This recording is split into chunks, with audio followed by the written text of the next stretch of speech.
जिस शख्स को लोग पार्किंग का ठेकेदार समझ रहे हैं, जो अफसर का दामाद बना, जिसके बच्चे नामी स्कूल में पढ़े, असल में वह शख्स 22 साल से एक चोर था। 200 से ज्यादा कोठियों में चोरी करने वाला एक ऐसा करोड़पति जिसकी सच्चाई जानकर पुलिस भी दंग रह गई। नमस्कार, आप देख रहे हैं ताजा टाइम्स टीवी।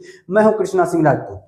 आज की ये कहानी सिर्फ एक चोरी की कहानी नहीं है। आज की ये कहानी है एक झूठी पहचान, दो शादियां, करोड़ों की दौलत और 22 साल से चुपचाप की गई चोरियों की। उत्तर प्रदेश के सिंचाई विभाग में काम करने वाले एक अधिकारी अपनी बेटी के लिए एक अच्छा सा रिश्ता तलाश रहे होते हैं। जहां भी उठना बैठना होता, ऑफिस में आना जाना होता, सबसे बस एक ही बात करते, कोई अच्छा लड़का हो, पढ़ा लिखा हो, कमाने वाला हो तो जरूर से बताइएगा। दिन बीतते गए। एक दिन एक जानकार आया और कहने लगा, साहब एक लड़का आपके समाज का है, दिल्ली में पार्किंग का ठेकेदार है, अच्छी कमाई करता है, अच्छा रहन सहन है और अच्छी फैमिली से बिलोंग्स करता है। अधिकारी को यह बात जच गई। लड़का दिखाया गया, पहली नजर में ही पसंद आ गया।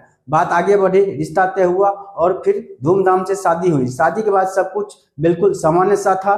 कुछ समय बाद लड़के ने कहा बच्चों की पढ़ाई अच्छी होनी चाहिए। फिर उसने लखनऊ में मकान खरीदा, पत्नी को वहीं शिफ्ट कर दिया, बच्चों का एडमिशन नामी स्कूल में करवा दिया। सबको लगता था लड़का वाकई मेहनती है, बहुत ही कामयाब है। लेकिन कहानी में ट्विस्ट तब आता है जब एक दिन अचानक घर पर पुलिस पहुंचती है। पुलिस पूछताछ करती है, तलाशी लेती है और फिर जो बात सामने आती है वह सुनकर पूरा परिवार सन्न रह जाता है। पुलिस कहती है ये पार्किंग का ठेकेदार नहीं है, ये पिछले 22 सालों से चोरी का काम कर रहा है, 200 से ज्यादा कोठियों में चोरी कर चुका है। परिवार को यह यकीन ही नहीं होता, इतनी दौलत, इतना सब कुछ और फिर चोरी। अब कहानी चलती है जुलाई 2023।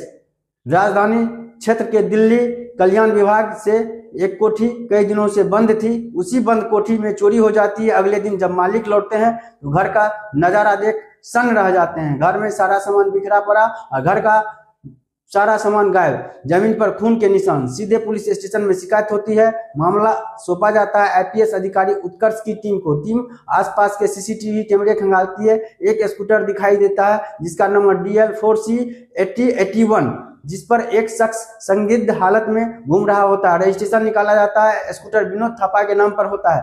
पुलिस विनोद थापा के घर तक पहुंच जाती है। पूछताछ में वो कहता है स्कूटर मेरा है, लेकिन चला रहे थे मेरे जीजा मनोज चौबे। यहीं से कहानी खुलने लगती है। पुलिस मनोज चौबे तक पहुंचती है और फिर धीरे धीरे परतें खुलने लगती है। पता चलता है मनोज चौबे का असली काम पार्किंग नहीं, चोरी का होता है। 1997 में वो सिद्धार्थ नगर से दिल्ली आया था। कृति नगर पुलिस स्टेशन की कैंटीन में काम करता था। पहली चोरी हुई, एफआईआर हुआ, फिर वो जेल पहुंचा। जेल से बाहर निकलते ही उसने तय किया अब चोरी ही मेरा धंधा बनेगा।